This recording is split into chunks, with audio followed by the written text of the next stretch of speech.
tiene muchos enemigos, pero hay algunos con los que se pone especialmente quisquilloso. Uno de ellos está sentado acá, en el living de GPS. Yo creo que Milei es un demagogo extremista de derecha. Y creo que es una persona peligrosa, creo que es una persona que está desequilibrada y que no le escuché ninguna idea buena. Y nada de lo que dice se aplicó en ningún lugar. Y su concepción acerca de lo que es una sociedad me parece que pone en riesgo la convivencia. Y la verdad es que si lo compran en negro, mejor.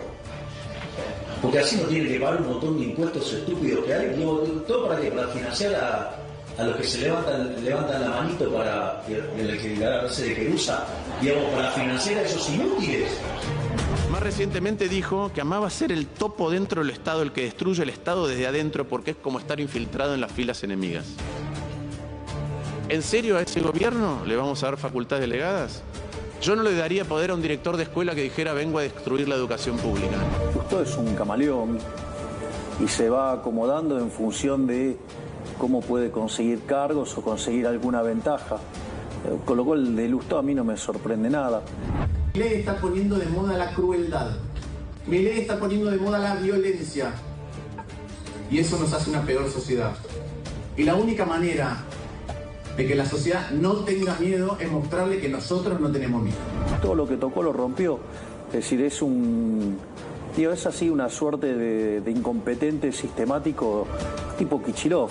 Lo que pasa es que es más educado, con mejores formas, pero en el fondo no son tan distintos en dinámica. Un presidente muy insensible frente al sufrimiento que está generando. Este es un presidente que no se deja ayudar, que no le gusta hablar, que no le gusta escuchar otras opiniones, que cree que tiene la verdad revelada. Y la verdad revelada para él es lo financiero. La causa es él.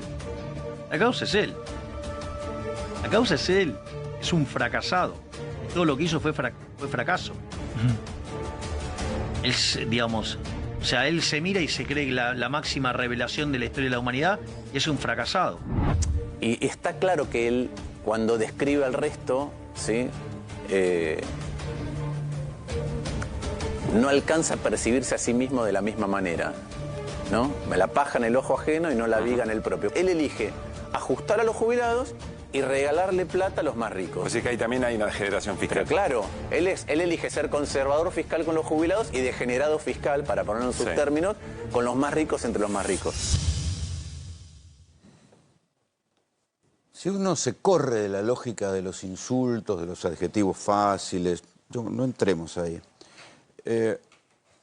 ¿Cómo analizarías lo que está pasando y a dónde va el gobierno de Javier Milei? Primero, buenas noches. Y mi solidaridad para con los cordobeses y admiración para todos los que están poniéndole el cuerpo al combate contra el fuego. Creo que recién ustedes hablaban del costo del transporte, el boleto de tren, del colectivo. Y vemos que hay guardias, ¿no?, que están mirando a ver si la gente salta o no los molinetes. Por otro lado, el presidente va y le dice a los empresarios que los que evaden son héroes. Eso es lo que está. Tenés razón. Eso es lo que está pasando. pasando. No lo había pensado. Pero eso es lo que está pasando. Es un gobierno que cuando mira ciertas necesidades le parece que lo que hay que hacer es controlarlas, limitarlas, no darlas, corregirlas. Y cuando mira al otro lado, cuando mira al lado de los que más tienen, lo que quiere es darles cosas. Y esto se ve en todas y cada una de las medidas del gobierno. Se ve cuando elige vetar a los jubilados, pero les da la baja de impuesto a los más ricos entre los más ricos. Se ve cuando te trata de, otra vez, te pone guardias y guardias, pero si blanqueas no te cobra un peso. Es decir, a todos los que no pagaron impuestos, ahora les da el blanqueo más generoso de la historia. A los que evadieron impuestos, de hecho les dice que son héroes. Aquellos que necesitan poder, otra vez, ver cómo viajan para trabajar, porque este es el problema, ver cómo viajan para trabajar, para que les cierre la cuenta, porque ustedes decían, yo hacía la cuenta, decía son 20%, en algunos casos extremos puede ser 30%, decía Hernán, 30% de tu ingreso se va en llegar a tu trabajo. Después tenés que ver si podés comer algo durante el día. Entonces, cuando volvés a tu casa y ves qué le podés comprar a tu familia con el fruto de tu trabajo y ves que encima te subió la electricidad, te subió el gas, te subió la medicina, te subió los alimentos, ¿qué te queda para vivir? Ante eso, el gobierno es absolutamente insensible. Y este es el rumbo que diseñó desde el principio. ¿Por qué? ¿Pero es ideológico o hay una lógica económica de ajuste? creo que son las dos cosas. Es ideológico, es la concepción... Hay una lógica que no vemos. Pero no es una Yo digo, me reservo el margen de duda, decir, bueno, tal vez hay algo que yo no estoy viendo. Es una concepción de sociedad. ¿Por qué en casi todos los países del mundo el transporte público se subsidia o el transporte se subsidia para que el lugar donde vives, vos vivís en un lugar, el lugar donde trabajás o el lugar donde esparcís o donde tus hijos van a la escuela, no sean solo dependientes del lugar donde vivís, que te puedas mover, que puedas elegir un trabajo que por ahí es mejor, que está un poquito más lejos. Si no está todo el mundo confinado al revés, que puedas elegir un lugar donde vivir que es más barato. O que puedas elegir un lugar donde vivir que es más barato.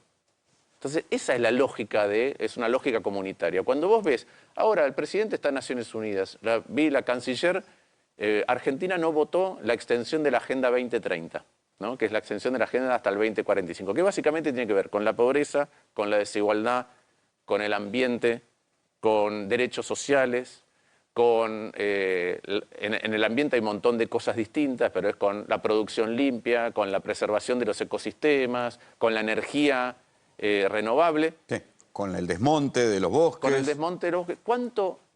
¿Con qué países votó Argentina? El país libertario, liberal, capitalista. ¿Votó con Rusia? En contra de eso. Con Rusia, con Venezuela, con Nicaragua y con Corea del Norte y con Bielorrusia. Entonces, vos me preguntás, ¿es ideológico? Primero, claramente es ideológico. Si la agenda de educación, de salud, de combate a la pobreza, de combate a la desigualdad, del ambiente, de la generación de energías limpias, todo eso al presidente no le importa y Argentina toma esa postura en el escenario global, es un tema ideológico. Y después, pero en ese caso la ideología va contra los intereses y la conveniencia de los habitantes. Depende de cuáles. Porque cuando...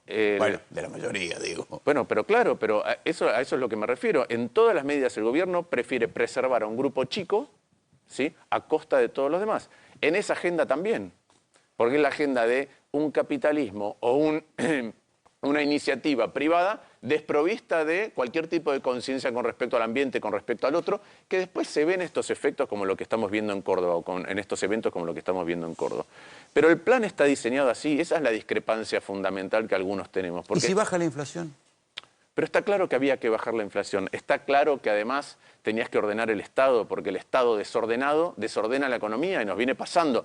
Te la desordenan inflación, te la desordenan crisis de deuda, te la desordenan crisis general y esas crisis generan más desigualdad y más pobreza. Entonces el Estado había que ordenarlo. La pregunta es cómo lo ordenás, sobre quién recae el esfuerzo y si es compartido.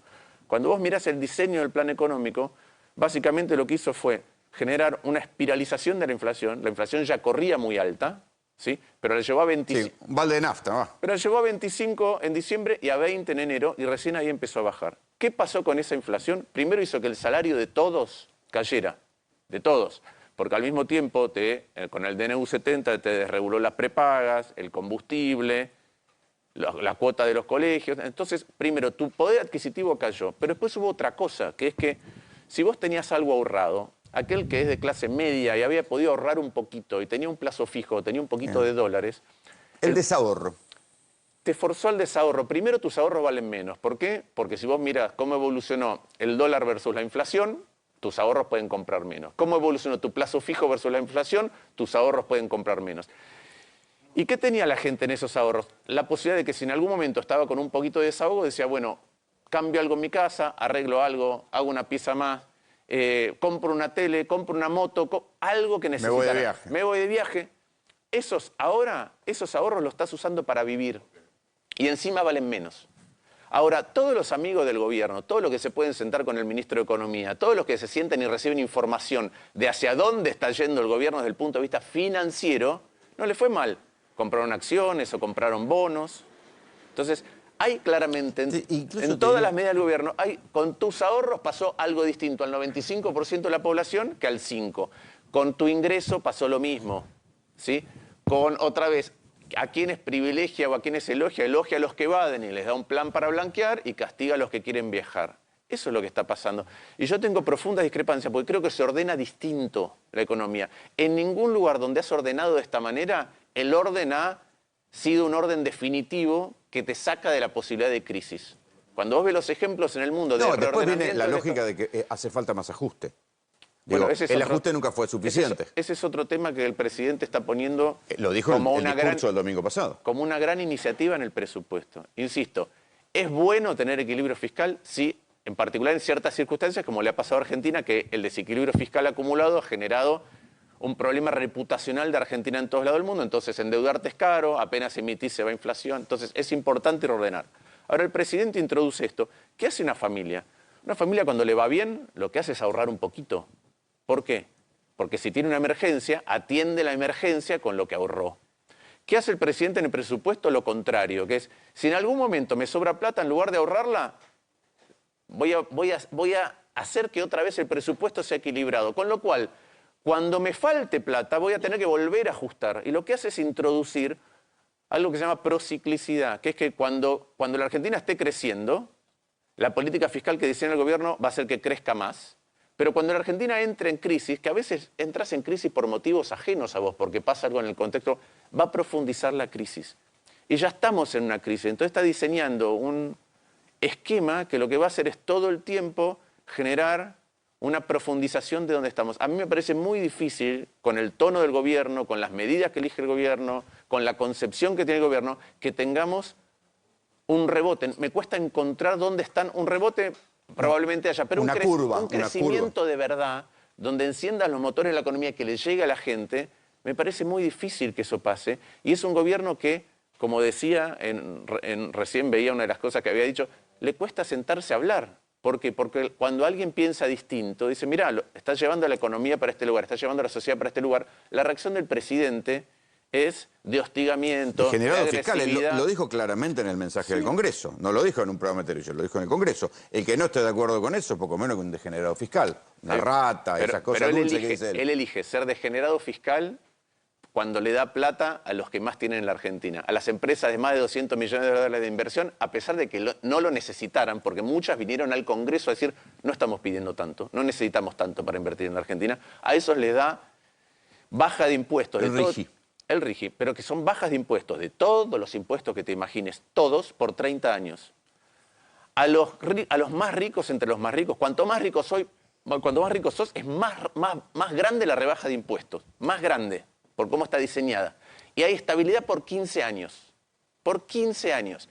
Los jubilados no saben cuál es el bono del mes que viene, la gente no sabe cuándo va a ser la tarifa o el costo del boleto del mes que viene. Entonces, ¿cómo es que distribuye la estabilidad este gobierno? Y recordemos que el presidente había dicho dos cosas. La primera es que el boleto, las tarifas, iban a subir cuando subiera el poder adquisitivo. Bueno, todo eso subió de entrada y de hecho menguó el poder adquisitivo de todo el mundo con esas medidas adicionales a lo que ya él había diseñado como contexto. Y después dijo que el ajuste lo iba a pagar la casta. Y la verdad está bien, pero... Es como los Reyes Magos son los padres, ¿viste? Sí, la verdad ya era una mentira, ya se sabía. Pero fíjate esto, Rolando. No cerraban los números. La casta que va de impuestos, yo cuando discutí la ley bases y el paquete fiscal dije, hasta $200.000 no cobres para blanquear. Más de $200.000 cobremos 10%. ¿Sí? ¿Por qué? Porque en el blanqueo de Macri se blanquearon $123.000 millones. 123.000 millones. 100.000 millones de dólares lo blanqueó el 0,5% más rico de la Argentina. Es decir, no pagó IVA. Los que le habían sacado para afuera. ¿Va? No pagó IVA, no pagó ganancia, no pagó débito y créditos, no pagó bienes personales y ahora blanquea gratis. Y esos son los que el presidente dice que son héroes. Héroe es el que todavía, a pesar de este contexto, va a trabajar y le pone el lomo a la Argentina. Ese es el héroe. Es el héroe cotidiano de la Argentina. En esta lógica está también la cuestión de bienes personales. Porque la cuenta que sacaban, por ejemplo, es que con el 0,14 de lo que se ahorró, o que mejor dicho, dejó de cobrar en bienes personales, o el 0,40 era lo que del PBI, que negó el aumento de los jubilados, está por negar, porque va a vetar el veto de los universitarios, todo eso se sacaba si no suprimía o si no rebajaba bienes personales. También es la misma lógica. Bueno, por eso... Los más ricos... Es así, pero es así. Por eso es un gobierno que tiene mucha insensibilidad, ¿sí? Además ¿cómo no va a tener insensibilidad un presidente que cuando ve algo que no le gusta se enoja con ese algo o con esa persona, pero además se la pasa viajando al exterior y no recorre la Argentina? No recorre la Argentina. Vos dijiste las inundaciones en Corrientes, ahora Córdoba, hubo un incendio en Chubut, en Parques Nacionales, tampoco, no hay mención casi del presidente respecto de esos temas. Bahía Blanca, ¿sí? ¿Y qué pasa? Cuando se debatió la ley bases y el paquete fiscal, ahí había suba de impuestos para la clase media, impuesto a las ganancias. Había rebaja para los más ricos entre los más ricos y había rebaja para las empresas grandes. Entonces yo y otros más dijimos, discutamos todo junto. ¿Qué es discutamos todo junto? Discutamos ahora la recomposición de los jubilados y de la educación. ¿Por qué? Porque si no, vos me bajás impuestos y mañana me vas a decir que no hay plata ni para la educación, es decir, para el futuro. Y te vuelves a ajustar. Claro, ni para la educación, que es el futuro, ni para el reconocimiento de los jubilados, de los cuales más de la mitad está debajo de la línea de pobreza. Y a los jubilados, fíjate, en los dos casos es exactamente lo mismo. A los jubilados, ¿qué es lo que no les reconoce el gobierno? Cuando el gobierno devaluó y tuvo una inflación del 20% en enero, les dio solamente 12. Entonces los jubilados perdieron 8. Es decir, esa devaluación... Y no es que estaban en Disney. No, pero... Digo, ya venían jodidos.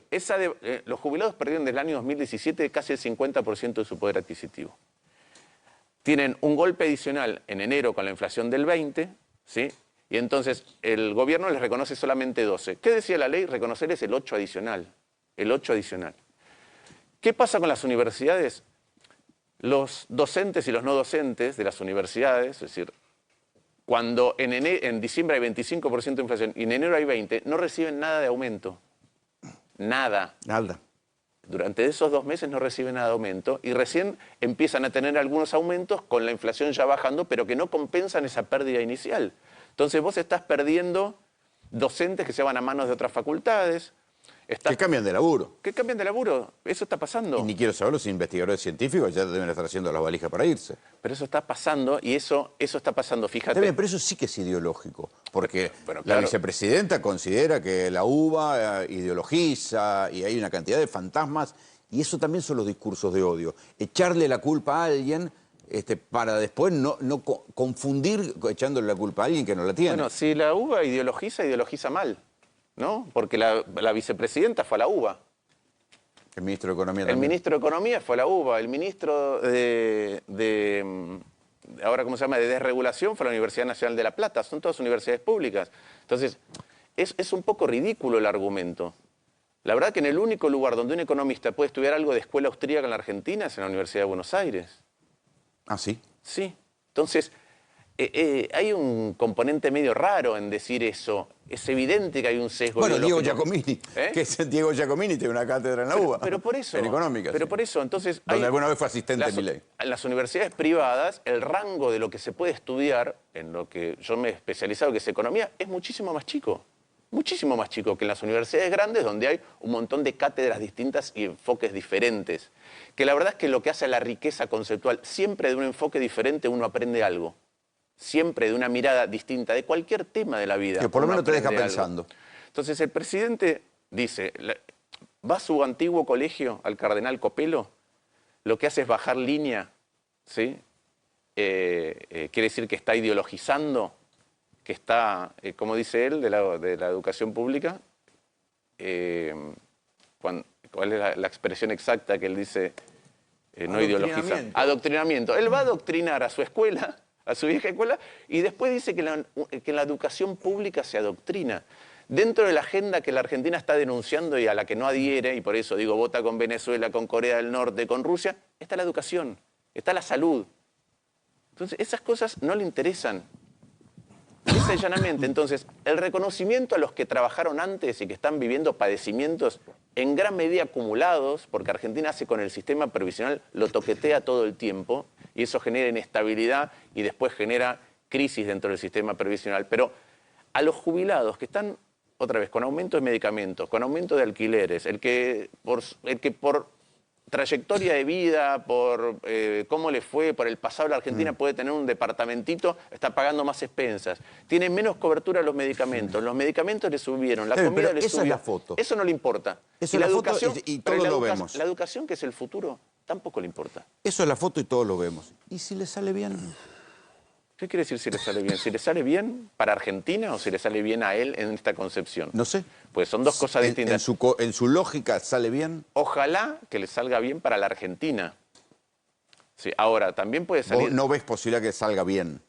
Es que yo cuando veo esto, cuando veo un presidente que dice el que va es un héroe, un aumento de 3 kilos de carne picada por mes para los jubilados es degeneración fiscal, pero después me voy a celebrar a Olivos, la casta más grande, es decir, una cena en Olivos con el presidente, un asado.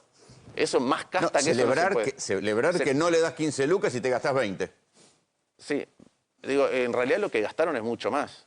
Ponele que sean 20. Lo que gastaron son 3 kilos de carne picada por mes para 6 millones de jubilados. Eso es lo que costó el asado. Lo que pasa es que no lo pagaron ellos. Lo pagaron 6 millones de jubilados. Pero eso es lo que costó el asado. Y ir a comer Olivos. No sé, la gente que está en la casa, ¿cuántos entraron a Olivos? ¿Cuántos de los 46 millones de argentinos entran a Olivos a comer un asado? Eso es casta. Dar vuelta a tu voto por una prebenda personal, eso es casta. Esa es la foto de la casta. En el debate interno del radicalismo, ¿ustedes creen que hubo prebendas personales para esos 5 muchachos que votaron una cosa y después le cambiaron el voto? No tengo ninguna duda que hubo conveniencias personales. Porque si no, ¿por qué cambias el voto? ¿Vieron la luz? Bien, sí, de golpe la vieron. ¿Qué va a pasar si Milei rechaza o veta, como ya dijo, el aumento del presupuesto universitario? Yo todavía pienso que le van a decir que es muy poca plata y que no lo va a vetar.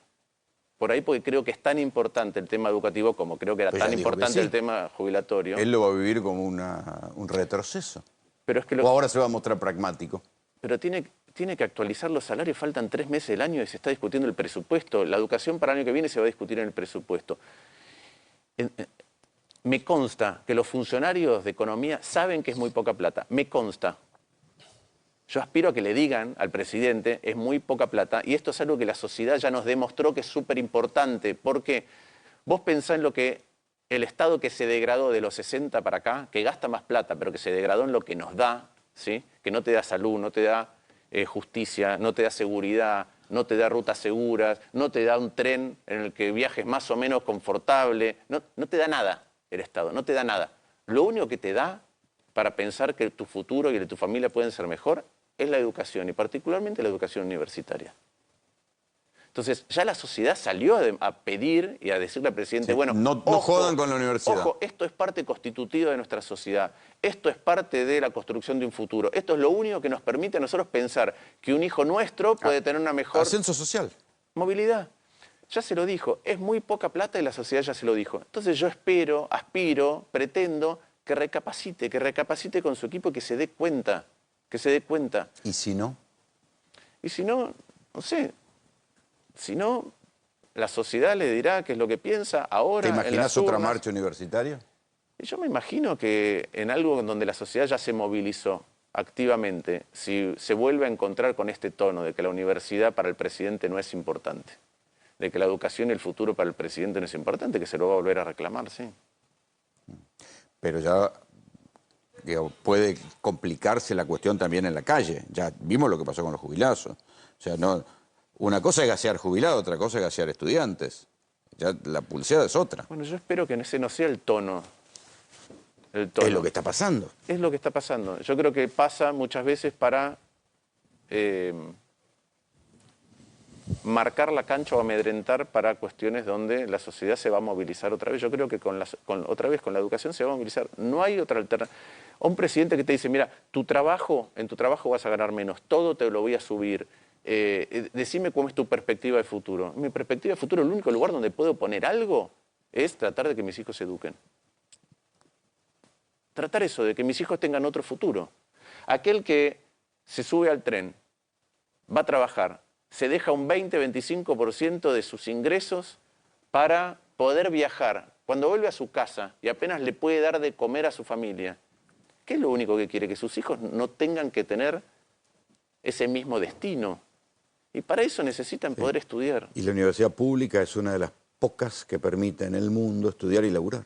Exactamente. Porque cuando vos vas a una universidad en otra parte del mundo, y en general es muy difícil estudiar y laburar. Pero aparte pensemos... Y todos mal que mal nos hemos recibido estudiando y laburando. Y hay 2 millones de estudiantes de grado en las universidades públicas, es decir, hay 2 millones de familias que están confiando en ese futuro para sus hijos. Hay 200.000 estudiantes de posgrado. Entonces, es un universo muy grande y hay alrededor de 500.000 trabajadores. Entonces, sí, es un universo muy grande y además es lo mejor de la sociedad. O sea, son los tipos que buscaron, hay esfuerzo, ahí no hay choreo, ahí no hay prebenda, digamos. Mira, cuando vos vas en general, vos tenés un salto en tus ingresos cuando tenés un título. En la Argentina el salto de los ingresos se produce inclusive cuando no terminás la carrera. ¿Por qué? Porque lo que es tan difícil para muchos estudiar y completar la carrera, que el solo hecho de la señal de llegué, hice el esfuerzo, hice el ciclo básico, si vas a la Universidad de Buenos Aires, hice un par de años, ya es una señal para aquel que te va a contratar. Entonces, es algo muy importante. Y te doy un ejemplo cuando la emprende contra las universidades, se habla mal del Estado. En el mundo hay alrededor de 20.000 universidades. 20.000 universidades, un poco más. La UBA está entre las 100 primeras. ¿Sí?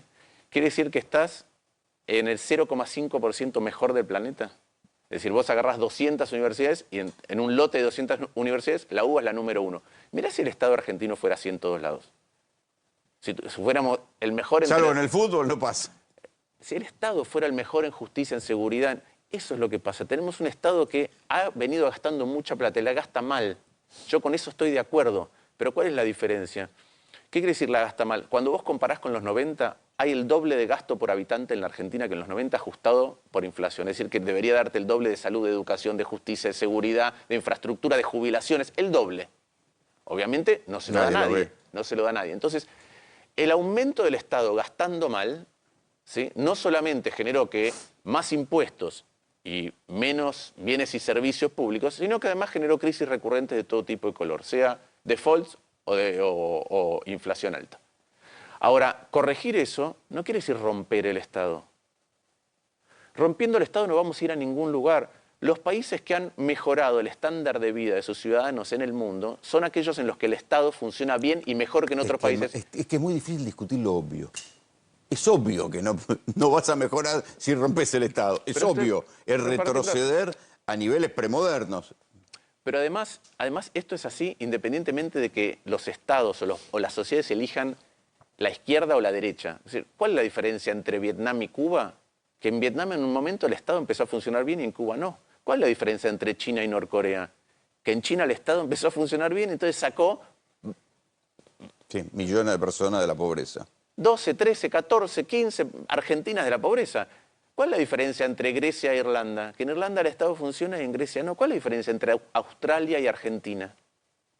Que en Australia, cuando tuvieron crisis, la crisis 1890, la Gran Depresión, el sistema político se pudo poner de acuerdo en qué tipo de Estado y qué tipo de reformas generaba y cuál era la estabilidad de eso.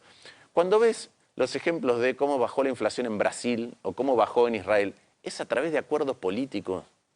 Toda aquella cosa que se la impones al otro y que encima tiene un costo y que encima tiene un dolor, después se revierte. No importa si es privatización, después estatización y al revés. No importa si es convertible a hiperrestricción monetaria y después lo contrario. No funciona algo tan así. sencillo como política de Estado. Martín, gracias por venir. No, gracias a vos.